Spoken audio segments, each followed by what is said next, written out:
ભાવનગર મહાનગરપાલિકાના દબાણ હટાવ સેલ દ્વારા હિમાલયા મોલ પાસેથી એક લારી, એક ગેસનો બાટલો અને 2 ચૂલા જપ્ત કરી એક દિવાલ હટાવવામાં આવી હતી, જ્યારે યશવંતરાય પાસેથી 2 કાઉન્ટર જપ્ત કરવામાં આવ્યા હતા। મહાનગરપાલિકાના દબાણ હટાવ સેલ દ્વારા જોગર્સ પાર્ક પાસેથી એક લારી, 2 પ્લાસ્ટિક ટેબલ, પાણીના જગ 2 જપ્ત કરી 10 જેટલા ઝૂંપડા હટાવ્યા હતા।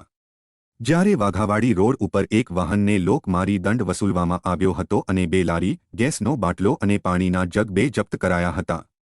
જ્યારે સરદારનગરમાંથી એક લારી જપ્ત કરાઈ હતી। જો કે મહાનગરપાલિકા દ્વારા નાના દબાણો દૂર કરી જપ્ત કરવામાં આવે છે, પરંતુ બોરતળાવ ડૂબની જમીનમાં ખડકાયેલા દબાણો કેમ દૂર નથી થતા તેવો પ્રશ્ન સહજ રીતે ઉઠી રહ્યો છે।